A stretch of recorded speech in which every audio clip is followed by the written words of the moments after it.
Oh. My name is Mike Zapsik. I'm from AMC's Comic Book Man. Right next to me is Ming Chen. Hello, everybody. How are you? Mike, when I think of the word legend and that definition in the dictionary, you can only think of the men stepping up to the stage. Actually, yeah, let's bring him out. We don't have a lot of time, and we're going to do a lot of questions, and hopefully they're going to give you some answers. So let's bring him out. Mr. Rob Liefeld. Mr. John Romita Jr. And Mr. Mark Silvestry. Like part1, three best looking men in the comic book industry. If you say so, man. I say so. I say so. Chen says so it must be true, right, folks? Give it up. Yeah. There we go. So we're going to do less moderating and more just pretty much trafficking. So do we have microphone set up? Beautiful. So let's see some hands for questions for the Legends of Comics. I guess after a certain number of years, that's what you get. Yeah, there's a lot of relatives out there. Wait. There are no hands. Wow. All right. Can we all say how long we've been in comics? Because I'm the youngest, relatively. Is JR the oldest? I'm not watching this before that. How many years? 38. What? 28? 15. Yeah. I started when I was 5. Yeah. Oh my God. Holy shit. I was 19. Come on, Mark. How many? 30? 81. So, what is that, 30? Oh, crap. 33? Okay. You're just making us feel old. Age. Yes, very young. Actually, make me feel better. So, how many years do you? That means there's some wisdom up here. So combined, okay, age-wise combined, we're like 80 years. we're not even staying. You don't even get really to stay. important. Do you really need to know this? How old are you guys is what I want to know. Combined. When an old guy comes up to me and says, I was reading your stuff when I was a kid, then I really don't want to talk about it. I wasn't. I think this young gentleman has a question, don't you? I saw you raise your hand. Yes. No? Let's do it. Don't be scared. Right there. Come on. Come on up. Come on up. First, how old are you? How's it going? This question is for Mr. Liefield.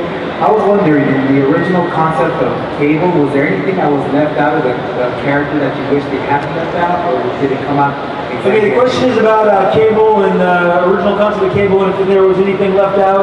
I mean, you know, The extra arms, like I said. There you go. That's funny. Look, whenever you create a character, you bring a lot to the table. And Cable has always worked for hire. I was very fortunate that they were able to, open up the canvas for me and let me do as much as I could because, again, the book was very different.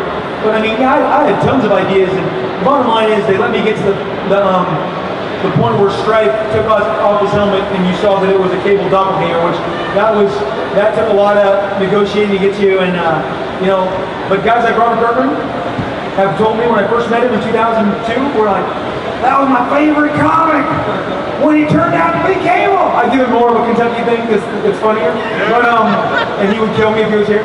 But I mean, honestly, you always bring a lot to the table. But like for instance, this is totally changing subject with Spider-Man. Like I was looking at some original designs that Kirby had for Spider-Man, and they didn't approve it, and Stan went with Ditko instead. I mean, totally different characters. So I mean, sometimes not everything makes its way into the stew. But I love Cable. I love everything that's happened to him.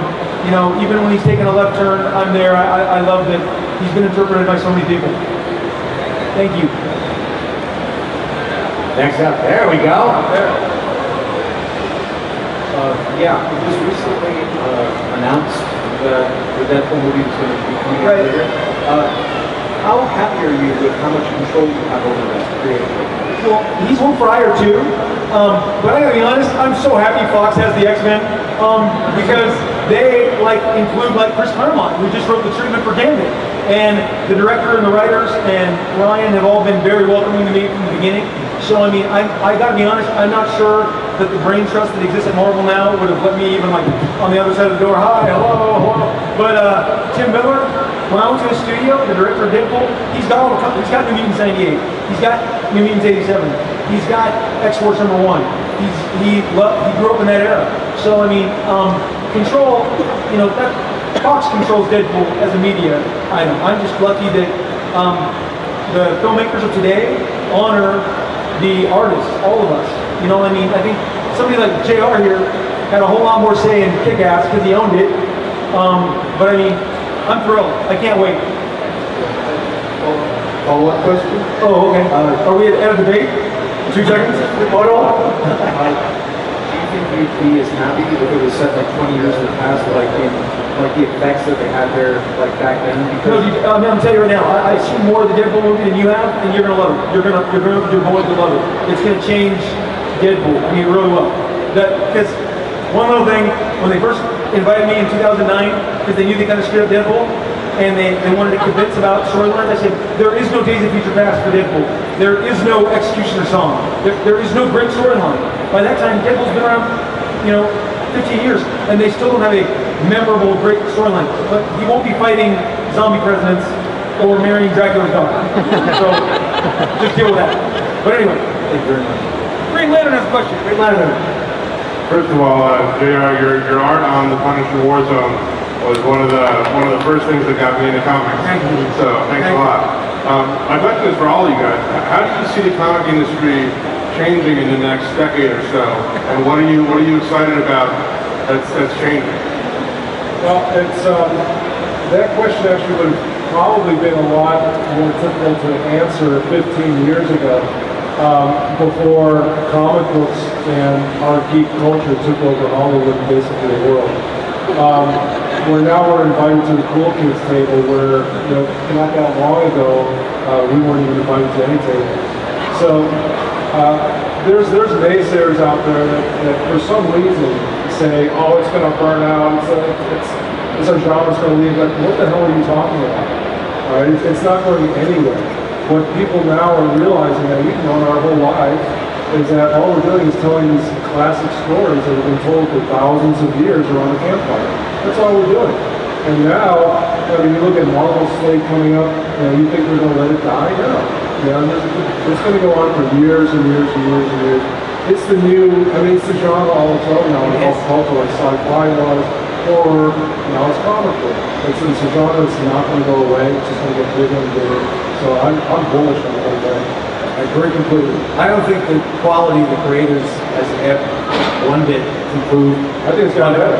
It's gotten better, but I think things around the creators have changed. The atmosphere with Hollywood and create your own computer-generated images. Every great story that's ever come out of comics wasn't able to be produced, and now it is. And everybody's You didn't see the Captain salivating. America TV show the other day? Come on, they nailed it with the rubber ears. And I think creators are salivating at the chance to use the stuff that they have always wanted to do, and nothing is without limits. So I think everything around the industry has changed so much, and it's just reinforcing how great comics have been for time immemorial. It's a new golden era, I would say. And I believe the talent pool is deeper today than it's ever been. I mean, you had those guys that mattered in comics for years and years, and we always will.